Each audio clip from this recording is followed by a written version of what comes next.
Bienvenidas, bienvenidos. Gracias a Ana Cabello por permitirme estar de nuevo aquí en este encuentro planetario y además inaugurarlo con una autora como Paloma Sánchez Garnica, finalista del Premio Planeta 2021 con esta novela, Últimos días en Berlín. Voy a decir algunas palabras sobre algún breve esbozo biográfico, aunque seguramente la conoceréis de sobra.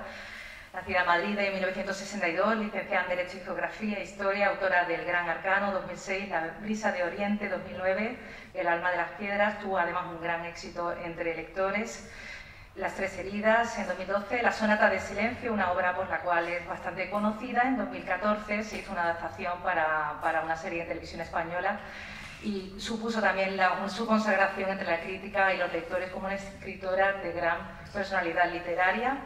Con mi recuerdo es más fuerte que tu olvido, de la que se han publicado 5 ediciones, se ha traducido para todos los países de habla inglesa, lo cual es muy meritorio, más hoy en día. Obtuvo el premio novela Fernando Lara 2016, su penúltima novela ha sido también un gran éxito, La sorpresa de Sofía. Cuenta ya con 19 ediciones, con 21 ya, más meritorio todavía. En estos tiempos que corren hay muchísima producción literaria y desde luego destacar es dificilísimo. Y Paloma Sánchez Garnica pues lo ha conseguido con esta obra, con La sospecha de Sofía y sus últimos días en Berlín. Esta novela que viene a presentar hoy aquí a la Fundación Pérez Estrada es un poco ya pues la reconfirmación como finalista del Premio Planeta 2021. ¿Qué te siento ser finalista? Porque el finalista siempre tiene muy buena prensa. Bueno, buenas tardes a todos y a todas y gracias de corazón por estar aquí. Buenas tardes, gracias de corazón por estar aquí en tiempos tan complicados, porque el miedo es libre y bueno, estar aquí para mí, el que estén aquí para mí es un placer y un honor para mí, que me estén escuchando. Y en cuanto al finalista, pues mira, un motivo para celebrar con todo lo que nos está pasando y con tantos avatares que hemos tenido en estos los últimos años.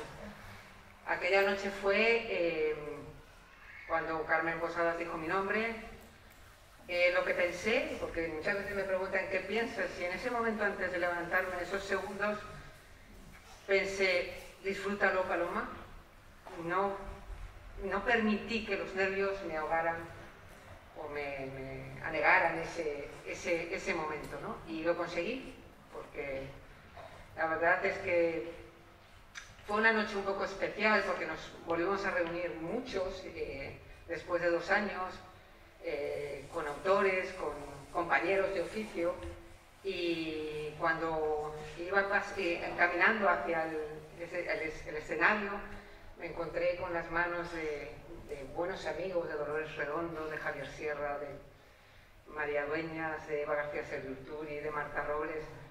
Y cuando subí al escenario llevaba un subidón impresionante porque me encontré entre amigos, ¿no? Y bueno, fue un momento feliz, un momento para celebrar y la conciencia de que estar en el sello Planeta, en el premio Planeta, supone una promoción y la posibilidad de llegar a lectores que de otra manera no llegaría. Un espaldarazo. Claro, claro. Y entonces, bueno, pues es un reconocimiento a mi trabajo. Es la 8ª novela, ha ido muy despacito, pero ganándome casi lector a lector, ¿no? Y bueno, pues es gratitud, es celebrar, es una sensación de, bueno, este oficio merece la pena, ¿no? En esta novela, tú que has transitado por tantos territorios históricos, te vas a un periodo, si no fundamental, crucial del siglo XX, como fue la Segunda Guerra Mundial, el ascenso de Hitler en Alemania y también la Revolución Rusa con el posterior periodo stalinista.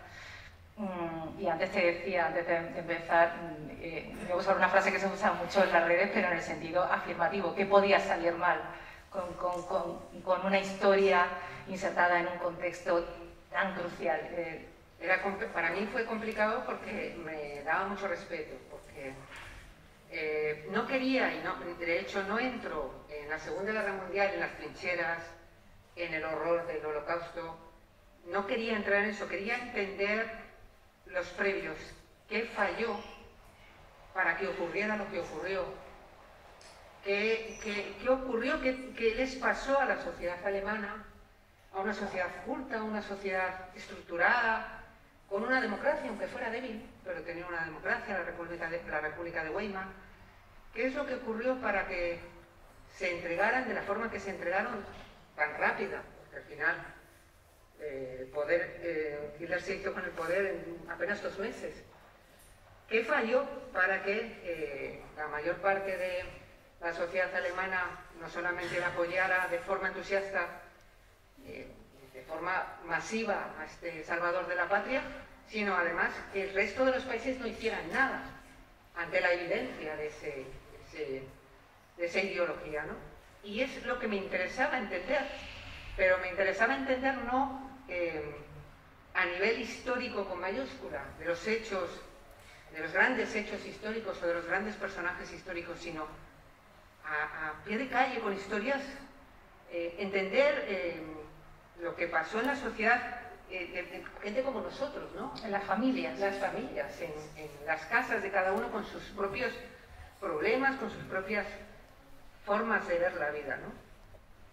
Pero me encontré también, mientras que estaba con ese punto que cuando empieza la nebulosa en mi cabeza a pensar en una nueva historia, se cruzó por mi camino una lectura que me hizo dudar, que fue la lectura del Archipiélago Gulag, de Solzhenitsyn. Y empecé a tirar del hilo, porque me sorprendió absolutamente lo que leí.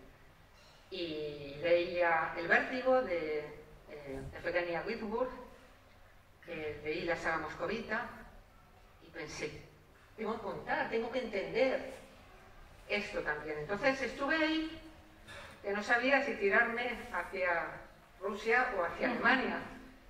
Y pensé, claro, el estalinismo eran los años 30, y pensé, pues, contar las dos caras de un totalitarismo, como era el ascenso del nazismo, el estalinismo en Moscú, y luego no pasar por la guerra, como he dicho, con la Segunda Guerra Mundial, sino una mirada de la guerra, de las consecuencias de la guerra a través de las mujeres, de los ojos de las mujeres, las grandes olvidadas, como siempre, en los conflictos, ¿no? Porque parece que los hombres van al frente, que hacen la guerra ellos, que sufren ellos, mueren ellos, pero las mujeres se quedaban en las ciudades, mujeres, niños, y también sufren esas consecuencias, ¿no? Y quería también, he querido entenderlo a través de los personajes, y creo que a mí yo lo llegué a entender, porque yo siempre digo que escribo para aprender, y bueno, espero que los lectores también lleguen a palpar un poco y a entender qué es lo que pasó, qué es lo que falló para que ocurriera lo que ocurrió. Es curioso porque el protagonismo está muy repartido, evidentemente es una novela coral en el que las mujeres, o sea, existe un equilibrio entre personajes masculinos, femeninos. Yo diría que incluso los personajes femeninos son muy potentes, aunque tenemos a un personaje masculino que es fundamental, que es Yuri Santa Cruz. Y lo que veo con respecto a otras novelas tuyas, que bueno, reincides en la cuestión de la identidad, en el caso de Yuri Santa Cruz, ¿no? Porque aunque se trata de una historia muy coral, tenemos a un héroe, por así decir, que es un cruce de culturas muy explosivo. Cultura española y rusa, es hispano-ruso, producto de una unión entre un español y una rusa.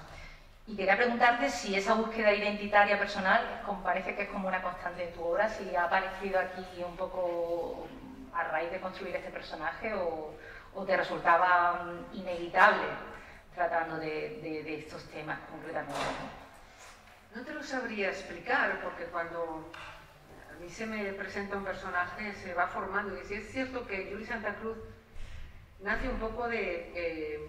quería un hombre con unos principios inamovibles en momentos en los que mantener unos principios podía traer consecuencias, graves consecuencias.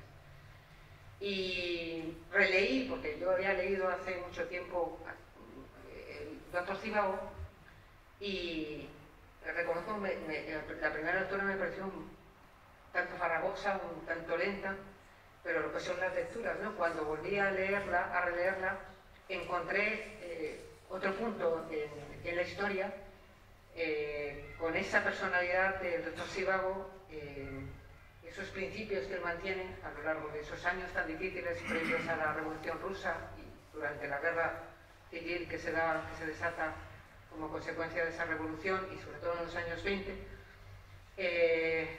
cómo intenta mantener el tipo, y bueno, ese triángulo amoroso que se forma, ¿no? Ese amor y ese respeto hacia su mujer y el amor pasional que siente por Lara.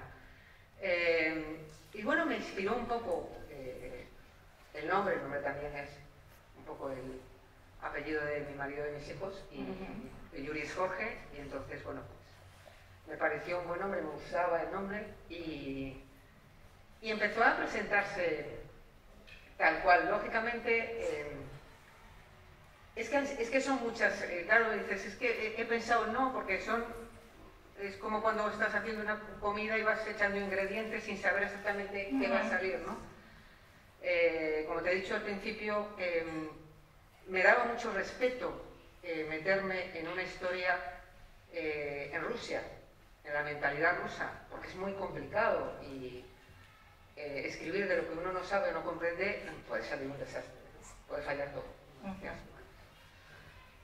Porque de Alemania, del nazismo, hay mucha diario, hay mucha información, hay mucha película, hay muchos documentales, y muy buenos, y ensayos muy buenos, y hay novelas muy buenas.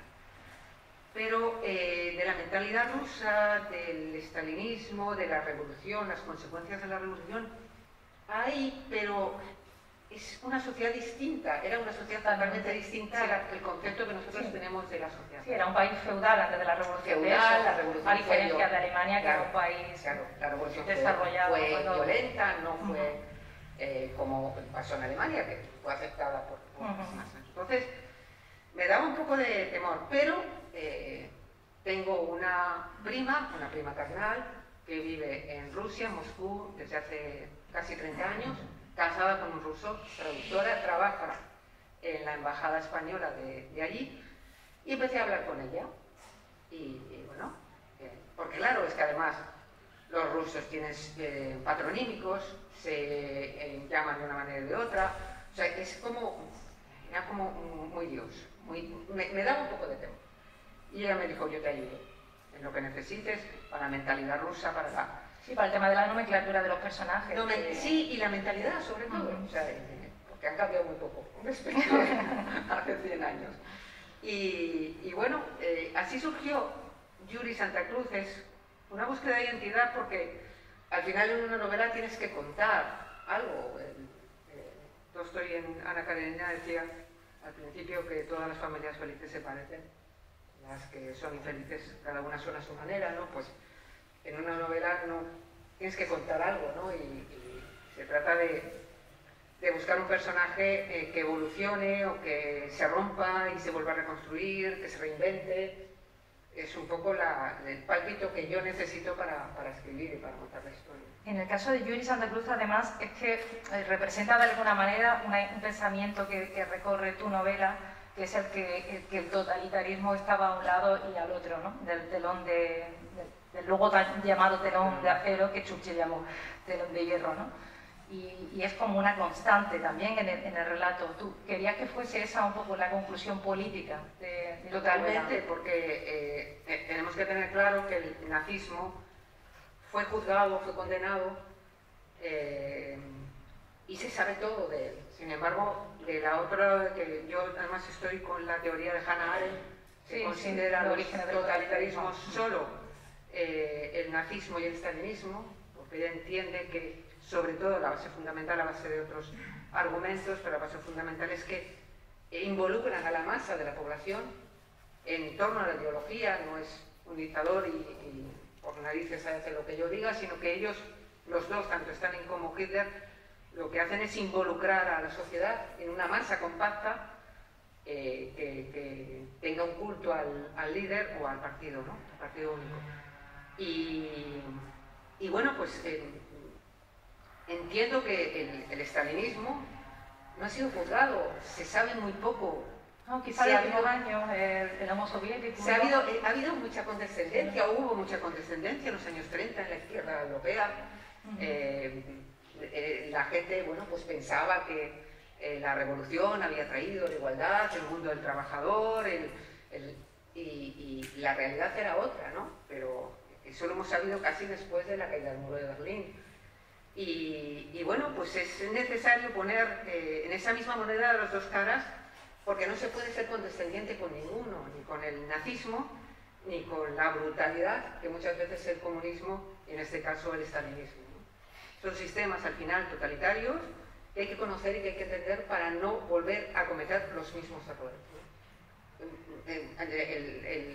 Ahora alguien que diga, bueno, estamos viviendo un poco el ascenso otra vez de un pseudonazismo que al final es totalitarismo, ¿no? Da lo mismo que sea de un lado o de otro. Al final de lo que trata es de quitarnos libertades, de controlar, de manipular y de establecer las reglas que unos pocos quieran en toda la sociedad. De todas maneras, las sociedades van cambiando y, de hecho, tú utilizas una cita aquí de Stefan Zweig que dice que los contemporáneos realmente no somos capaces de entender todos los movimientos que se están produciendo en una época, digamos ahora en 2022, y que van a tener unas consecuencias de aquí a medio siglo, ¿no? Sí, es una verdad inexorable que la historia priva a los contemporáneos de la posibilidad de conocer los orígenes de los movimientos que determinan su época. Es decir, no podemos ver crecer la hierba, no sabemos lo que nos va a ocurrir como sociedad, ni hoy, ni mañana, ni dentro de un año, como sociedad en Málaga, en España o en Europa, ¿no? En el mundo. Pero sí que podemos prevenirnos de las enfermedades que ha tenido en el pasado y que han llevado pues, a conflictos tan brutales como la Segunda Guerra Mundial.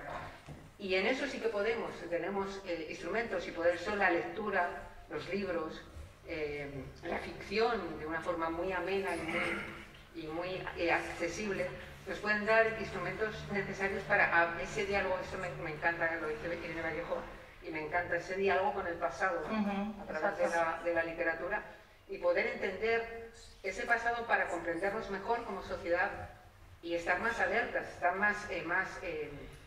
tener conciencia de que lo que tenemos ahora nos lo pueden quitar en un instante. Y bueno, yo creo que los libros y la literatura puede ser un buen instrumento. Los libros, sobre todo de la ficción, cuando está construido con rigor histórico, es tu caso, desde luego. Y bueno, quería preguntarte un poco por ese proceso de documentación que intuyo apasionante, ¿no? Sí, la verdad es que la lectura, básicamente, en mi caso es la lectura de también películas muy buenas y documentales muy ilustrativos de la época, de la ambientación. He leído y consultado muchos ensayos, he leído las novelas, todo lo que trata y que está traducido sobre el tema de autores de la época y de autores también de la actualidad. Por ejemplo, Las benévolas de Little me pareció fuerte, una historia muy fuerte, pero es que te mete en la mentalidad de un SS, de su concepto de culpa, de responsabilidad. Y bueno, es un mecanismo mental que me vino muy bien. En el otro lado, por ejemplo, en el lado de Stalin, bueno, de Rusia, La octava vida de Nino Hirischili, es un nombre impronunciable, es un apellido impronunciable. Sí. Pero La octava vida es la visión de 4 generaciones de mujeres georgianas, desde antes de la Revolución Rusa, a lo largo de toda la historia del siglo XX, prácticamente hasta los años 90, es fascinante también. Son 1000 y pico páginas, pero es fascinante. la saga moscovita, como he dicho antes. Leí un libro que me fascinó también, de Viktor Frankl, que es además creo que se ha leído mucho en el confinamiento, el sentido, el hombre en busca de sentido. Viktor Frankl era un psiquiatra austriaco que en el año 40, cuando entra, bueno, en el año 38, cuando entran los alemanes en Austria, cuando invaden Austria, la anexión. La anexión de Austria, él intenta salir de Austria, pero en Nueva York solamente los americanos, solamente los norteamericanos solamente le dan un visado para él, no para su mujer ni para sus padres, él era judío, y decide quedarse. En el 42 es deportado y él está en 4 o 5 campos de concentración, perdió a toda su familia. Y él como psiquiatra hace una valoración de cómo sobrevive la gente en ese, y lo cuenta muy bien, de cómo sobrevive la gente en unas condiciones extremas. Y él se da cuenta de que el que tenía un sentido para sobrevivir, sobrevive. En el momento en que ese sentido de la vida, lo que fuera, por mínimo que fuera, desaparece, podía morir en horas. No sobrevivían los más fuertes físicamente o los más mejor alimentados, siempre dentro de lo que era la alimentación, los más fuertes físicamente, sino los que tenían un sentido en su cabeza para seguir viviendo.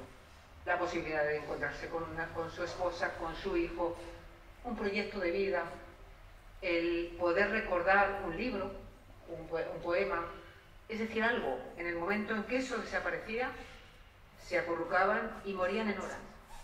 Ese también es un libro que me fascinó y que me dio mucho la idea de lo que es la supervivencia, ¿no? La fortaleza, el amor, la amistad para sobrevivir, ¿no?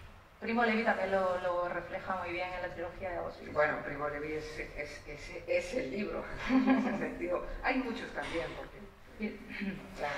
Sí, hay Pues te digo que el proceso de preparación de últimos días en Berlín tuvo que ser una gozada. Vassili Grossman, es que estuve leyendo... Vassili Grossman, Vida y Destino, es una de las grandes novelas. Claro, y todo de la guerra también.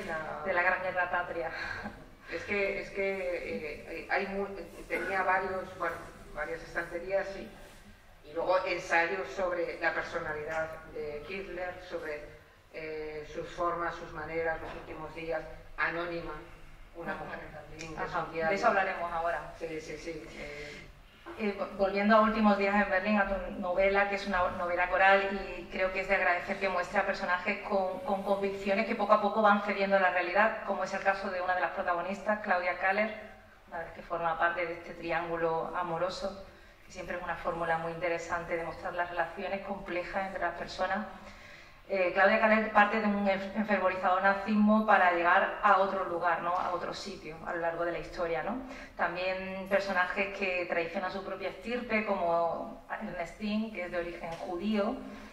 Y quería preguntarte si querías huir deliberadamente del retrato de vencedores y vencidos, alemanes y judíos alemanes y judíos alemanes malos, judíos buenos, ese blanco y negro. Es que quería reflejar la sociedad. Porque precisamente la sociedad alemana, durante mucho tiempo hemos categorizado a los judíos como judíos sin más, pero es que los judíos alemanes eran judíos y muchos de ellos, que esto lo reflejas tú muy bien en tu libro, no sabían ni siquiera que eran judíos. Bueno, en Alemania había en el año 33 500.000, medio millón de judíos, en Berlín había unos 90.000. En el año 33, cuando ya Hitler empieza con sus... porque lo primero que hace Hitler es acabar con la disidencia política, no con los judíos. Los judíos fue poco a poco. Pero lo primero que hace es acabar con los comunistas, con los socialdemócratas, con la disidencia en general. Acaba con los sindicatos en mayo. Es decir, se quita a la disidencia política. Incluso por parte de los suyos, la SA, que también explica en el año 34, en la noche de los cuchillos largos, se carga a la élite de las SA, porque le estaban empezando a pedir su parte del pastel, ¿no? Entonces los mata a todos, típico, es la noche de los cuchillos, ¿no? Y esos judíos, ese medio millón de judíos, en los 5 años siguientes salen a una media de Alemania, una media de 20, 25.000 cada año, cuando ya se estaba, eso se ve muy bien en el diario de Viktor Kempler, que va contando cómo cada vez les van acorralando civil, laboral, social, patrimonialmente, pero los judíos se sentían alemanes. Es que eran súper alemanes. Dicen que se salvaron los cobardes, porque se fueron. Los que se quedaron, los valientes que pensaban que en algún momento tenía que parar, pues fueron los que acabaron como acabaron, ¿no? Entonces, en el año 38, cuando ya era imposible para ellos salir de Alemania, cuando ya se les acorraló porque ya nadie les quería en ningún país, no se les admitía, salvo escasas excepciones, había unos 300 y pico mil, habían salido unos 130.000 o 100, es decir, los judíos alemanes no vieron o no percibieron el peligro que suponía el nazismo. Y bueno. Yo tenía por aquí escrito que en esta novela hay mucho chantaje también, y además chantajes muy brutales, ¿no? Entonces, tanto en el escenario alemán como en el escenario ruso. Y quería preguntarte si no era una manera de mostrar esa brutalidad que tiene el totalitarismo para penetrar en la vida cotidiana de las personas. No solo la guerra en el frente, sino la guerra cotidiana, ¿no? A la hora de decirte, bueno, en el caso del personaje de Krista, ese chantaje, te tienes que quedar aquí y tienes que hacer esto, y tienes que, si no, vamos a matar a tu familia, o vamos a hacer esto, vamos a hacer lo otro, o en el caso de Yuri también. El miedo, el terror es uno de los elementos fundamentales, además de la vigilancia endémica, la vigilancia policial endémica, pero el miedo, el terror, en el caso de, por ejemplo, de Stalin, las purgas, es la forma de mantener controlada esa disidencia a los que no estaban. Porque de lo que se trata, uno de los principios de Jevons es la sensación de unidad, ¿no? de unanimidad, de que todos piensan como el ideario del partido, ¿no? Y el que no piensa como ellos, el que está fuera, el que está excluido, tiene sus consecuencias. Está fuera de la masa, fuera del núcleo, y tiene sus consecuencias familiares, consecuencias en el trabajo. Puede ser detenido, puede ser exiliado, puede ser deportado o puede ser aniquilado. Entonces, bueno, el chantaje es una forma de miedo. El miedo en el estalinismo era el miedo a que le fueran a buscar, o sea, el miedo por la noche de escuchar pasos en el portal, pasos en la escalera, y de a ver a qué puerta llaman.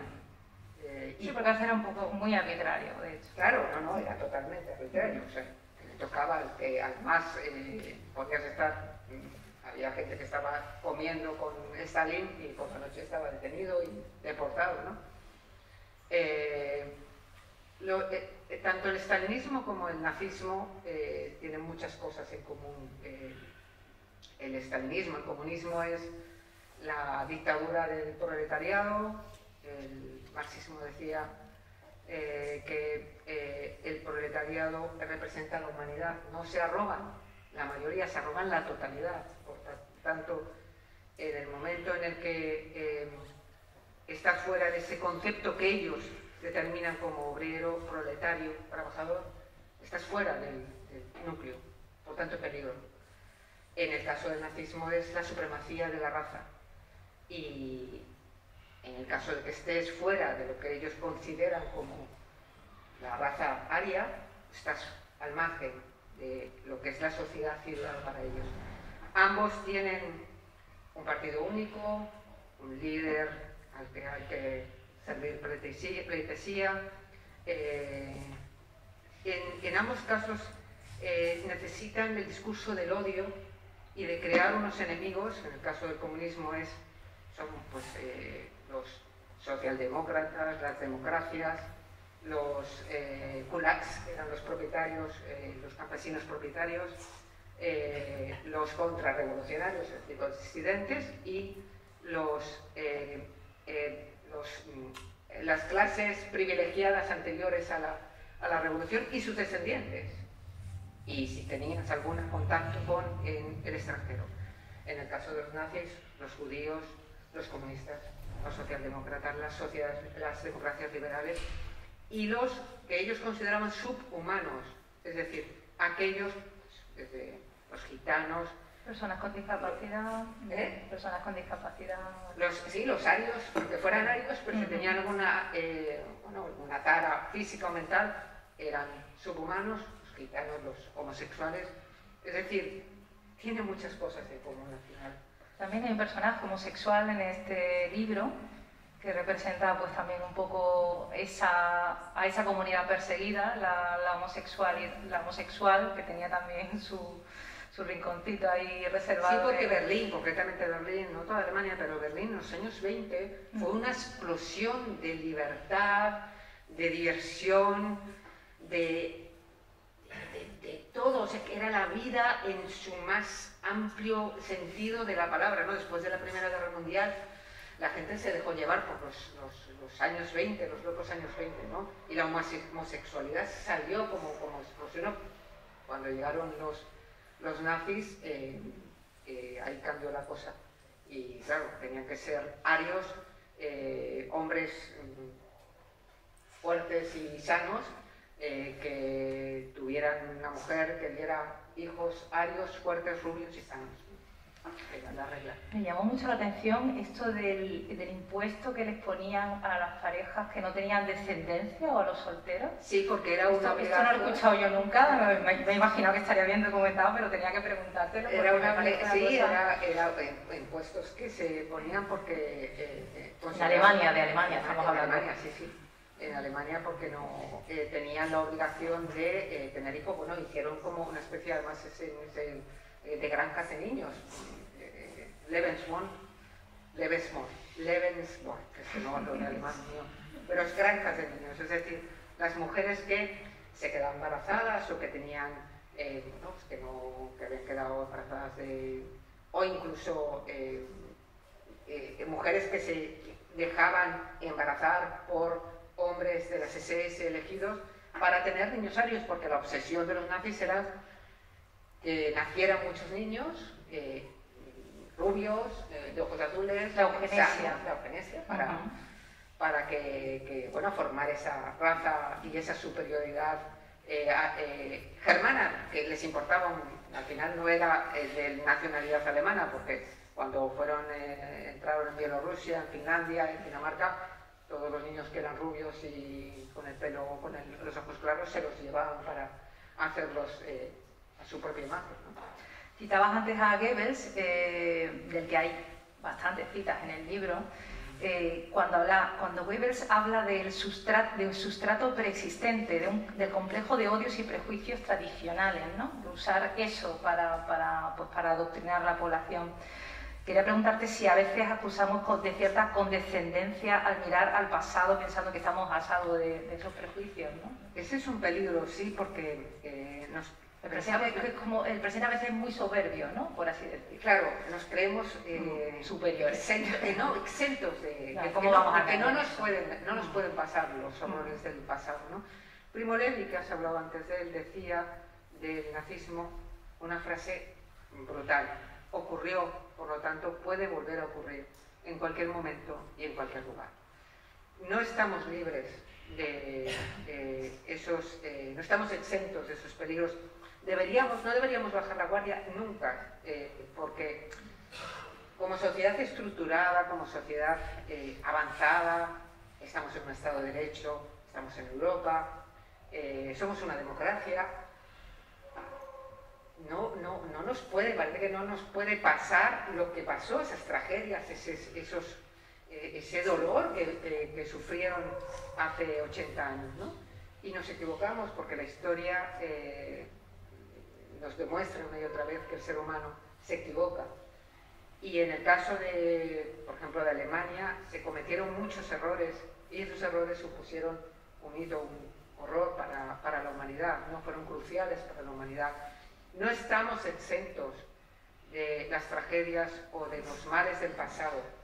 Tal vez no con los mismos medios o en la misma forma, pero sí con los mismos resultados trágicos que los pasados los ocurridos en el pasado o que lo que ocurre ahora, porque no todo es la sociedad occidental en la que vivimos. Hay muchos lugares en el mundo ahora, claro, que están viviendo unas situaciones brutales como sociedad. Lo que pasa es que parece que están muy lejos y que no nos afecta, pero hay que estar, porque lo que tenemos, el Estado de Derecho, hay que protegerlo cada día.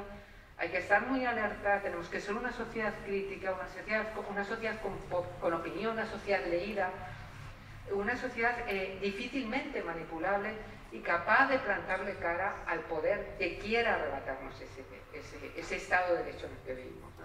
Por eso tenemos que ser una sociedad que alerta, una sociedad leída, que no nos puedan manipular. Porque como dices tú, Goebbels y sus principios, sus 11 principios de propaganda, es la base de la manipulación de la sociedad alemana y de cualquiera, porque si coges cualquiera de esos principios se puede aplicar ahora en muchos aspectos de nuestra vida. Entonces tenemos que tener esa capacidad de crítica, esa capacidad de poder como sociedad plantarle cara al poder. Quería hablar también de la última parte del libro, de la caída de Berlín, que adquiere muchísima intensidad además porque retrata, no sé si se me escucha ahora. Retrata una violencia que hasta hace muy poco se ha contado muy poco. Es un tipo de violencia que apenas se hacía sitio en las historias de guerra, que era la violencia ejercida contra las mujeres en una especie de frente creado dentro del hogar. Yo creo que lo retratas perfectamente. Sí, porque, como he dicho al principio, en la guerra siempre se ve un poco a través de la mirada de los hombres, pero lo que ocurrió en el año 45, en abril, a partir del 30 de abril, que es cuando se suicida Hitler, y con la entrada en Berlín, ocurrió en toda la zona este, en muchos sitios, pero sobre todo en Berlín, donde yo me centro. La entrada del ejército ruso supuso tomar a las mujeres como botín de guerra, vertiendo sobre ellas todo su resentimiento, toda su brutalidad, toda la deshumanización de esos hombres que venían de 4 años de guerra y de muerte y de barbaridad, ¿no? Y ellas fueron el objeto de venganza de esos hombres por lo que los hombres alemanes habían hecho con sus mujeres, con sus hijas, con sus hermanas, ¿no? Y además es que no se las consideró por parte de los aliados, de los vencedores, nunca se las consideró como víctimas porque eran alemanes. Y estas mujeres, en esas semanas que duró esa brutalidad, en las que se dice que fueron violadas el 90% de las mujeres desde los 10 a los 90 años. De todas las edades. De todas las edades, porque les daba lo mismo. Y un atentado deliberado casi, ¿no? Esas mujeres, que además lo fueron no una vez, sino muchas veces durante muchos días por muchos, y esas mujeres tuvieron primero que normalizarlo entre ellas, normalizar esa tragedia porque protegerse, porque nadie las protegía, buscar una forma de protección y luego silenciar, guardar silencio para recibir a sus hombres, padres, maridos, hermanos, vencidos, que volvían humillados por tabúes sociales, por vergüenza, tuvieron que callar para evitar ser rechazadas y guardaron silencio para reconstruir no solo las calles, esas mujeres ladrillo que se ve muchas veces, sino reconstruir sobre todo sus familias y al final la base de la sociedad, ¿no?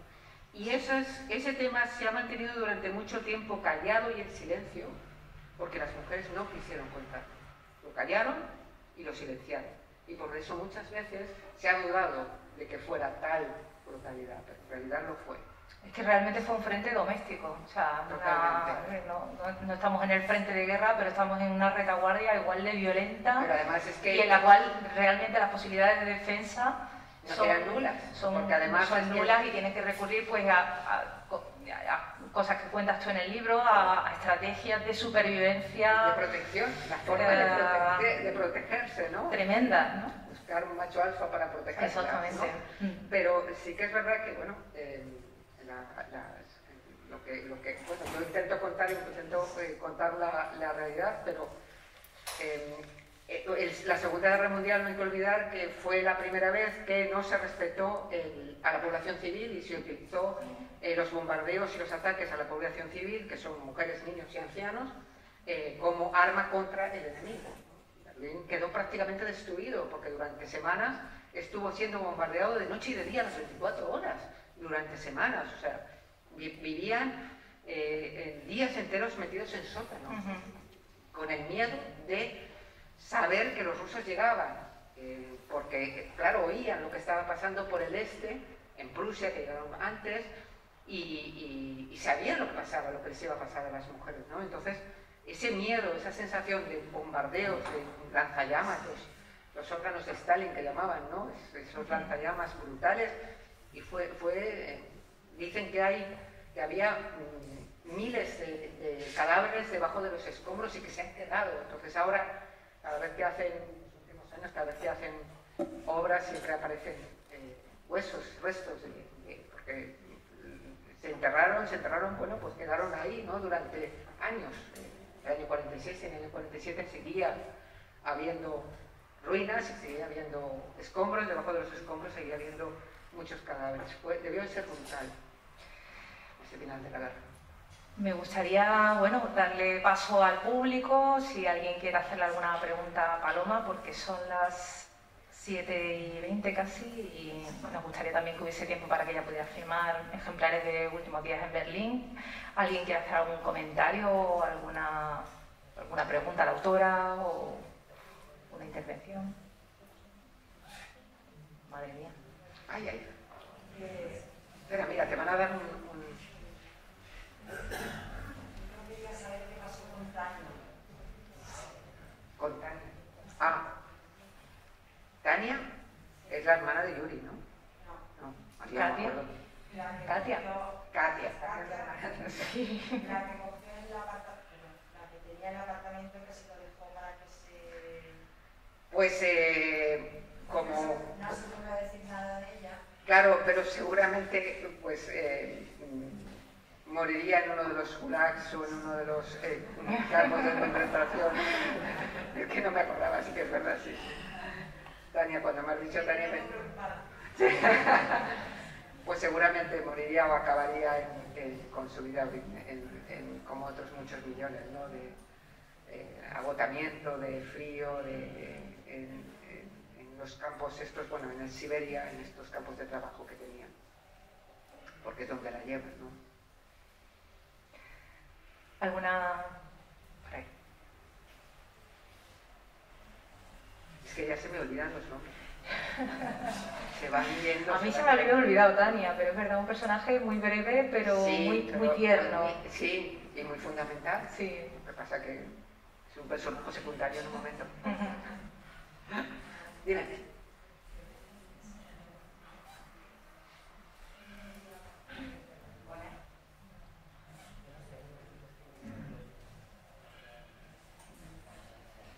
Tú grita que yo te oigo.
Es que hay una cosa que a lo que estás diciendo es que ¿por qué en la sociedad alemana? ¿Por qué ocurrió lo que ocurrió? Y yo he creído entender que es porque era una sociedad, lo que estaba diciendo, necesitamos una sociedad fuerte, una sociedad difícilmente manipulable. La sociedad alemana era una sociedad muy vulnerable en ese momento. El origen de todo es el cierre de la Primera Guerra Mundial, el Tratado de Versalles, ¿no? Allí quisieron humillar a Alemania y lo que hicieron es crear un caldo de cultivo perfecto para lo que ocurrió después.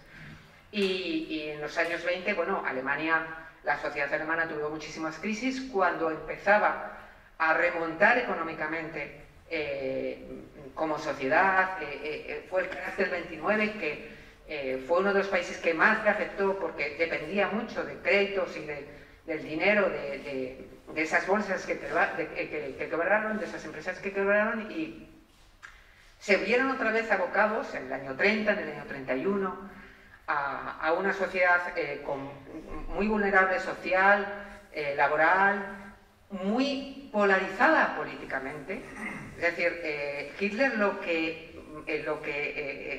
echaba por medio, sobre todo, uno de los instrumentos porque Hitler fue muy sutil, les supo decir a todos los sectores de la sociedad lo que querían escuchar para que le apoyasen.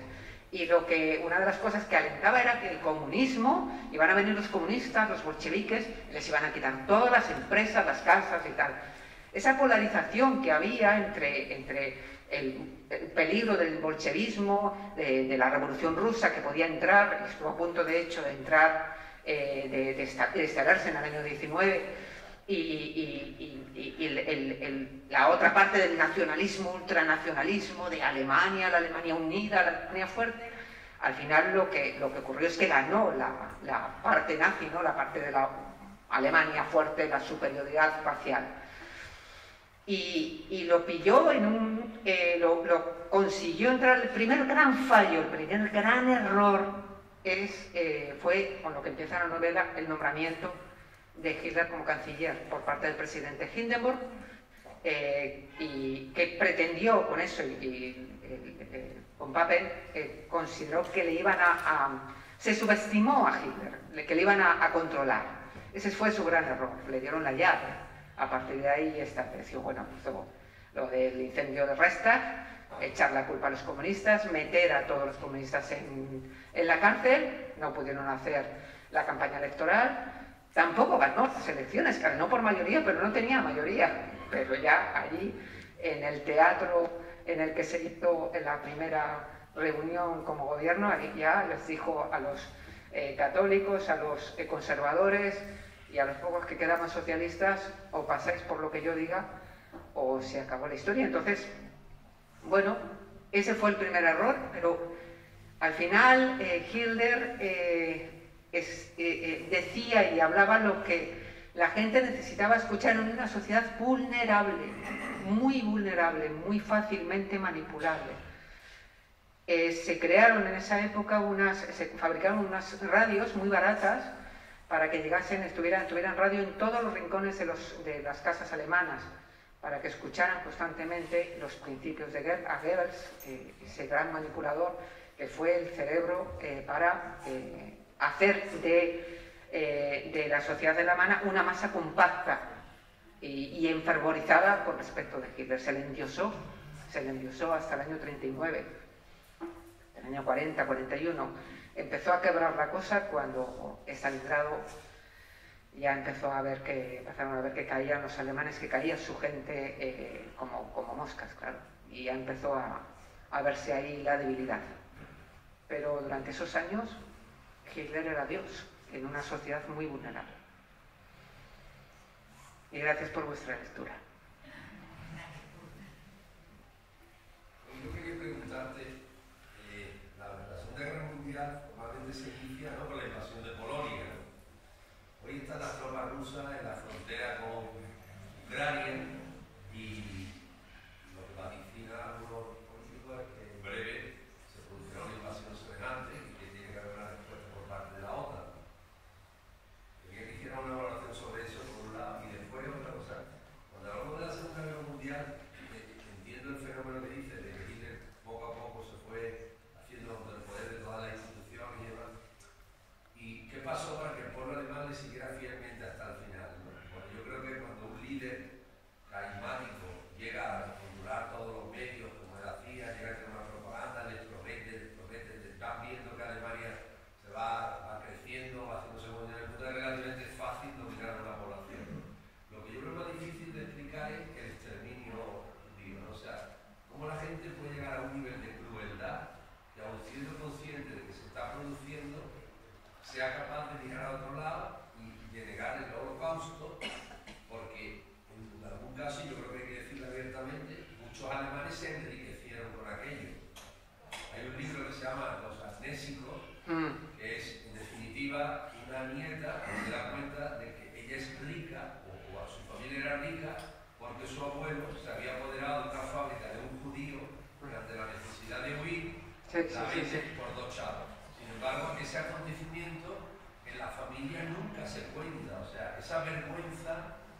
familia nunca acaba de aflorar, sencillamente ella nace en un entorno rico y se beneficia de ser nieta de un rico, ¿no? Entonces, yo quiero primero decir, lo segundo es, para mí no es tan grave el que te dejes llevar por un lobo como Hitler, sino el que silencies o quedes en silencio ante un genocidio como la soja, la solución final, en fin, la soja. Y toda la historia esta, que es lo que me parece realmente más cruel de los alemanes en aquel momento. Bueno, con respecto de la de Ucrania, te repito la frase de Zweig. No es posible comprender, no sé lo que va a pasar mañana. Es imposible conocer, la historia nos priva a nosotros de conocer los orígenes de los movimientos que determinan nuestra época. No sé lo que va a pasar. Yo creo que además, si hubiera una guerra, no la conoceríamos tal y como fue hace 80 años. Yo considero, pero no soy analista político, no te puedo decir lo que puede pasar, porque ahí hay una tensión y más que son tensiones de intereses, básicamente económicos. Entonces, bueno, y con respecto el tema de los, como dices tú, de los amnésicos, de las hojas, de cómo, ya he dicho antes, cómo el caldo de cultivo en el que prendió el nazismo y un personaje como Hitler en una sociedad vulnerable y cómo se mantuvo, hay que tener una cosa en cuenta. En los primeros años hubo una masa de alemanes que se dejó llevar por la situación, era una sociedad no especialmente fanática, no especialmente violenta, no especialmente antisemita, pero era antisemita. La sociedad alemana y la sociedad europea, porque los polacos, los ingleses, los franceses eran antisemitas. Y no digamos ya Estados Unidos por el tema racial. O sea que estamos hablando de que Inglaterra, Francia, veían en Alemania y en Hitler una barrera contra el bolchevismo, contra el comunismo. Entonces, miraron para otro lado y de hecho Chamberlain, el primer ministro inglés, le engañó hasta el último momento Hitler y se dejó llevar y se confió y miró para otro lado. Y dentro de Alemania, en esos primeros años antes de la Segunda Guerra Mundial, la disidencia era muy complicada. Yo he leído sobre disidencia en Alemania, pero la disidencia era muy complicada por la Gestapo, no solamente por la policía en sí, el cuerpo de policía de la Gestapo, sino porque estableció un sistema de delación social, es decir, los vecinos, los compañeros, incluso la familia, los amigos te podían denunciar. Entonces eso supuso un aislamiento de la disidencia, no había forma de unirse. Y de hecho hay un movimiento, se llama la Rosa Blanca, que los hermanos, además los decapitaban, los decapitaron. Y bueno, intentaron una disidencia. Hay un libro también sobre las cartas de Berlín, de un matrimonio que va dejando notas por los sitios de forma anónima y les siguen hasta que les consiguen coger y les matan también, ¿no? La disidencia era muy complicada en esa sociedad en la que pensar por uno mismo tenía muchas graves consecuencias. ¿Qué tenemos que pensar? Tenemos que ponernos en esa situación. Y en cuanto a lo de la Shoah, el Holocausto, la solución final se establece en el año 42, porque le entra la prisa a Hitler de quitarse el problema de los judíos, no tanto alemanes, que eran muy pocos, de los judíos polacos, que había, creo que 2 millones y pico, de los bielorrusos, de los ucranianos, claro, a medida que iban con la Operación Barbarroja, se van adentrando hacia el este y van encontrando cada vez más judíos.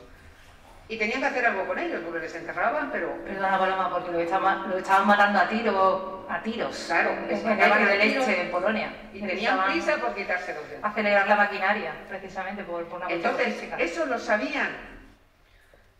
Pues había alemanes que más o menos podían intuirlo. Yo quiero creer que en esa época la sociedad en general, no los que estaban en la maquinaria como Eichmann, por ejemplo. El caso Eichmann es fantástico también, con Hannah Arendt, el libro que habla sobre la banalidad del mal, ¿no?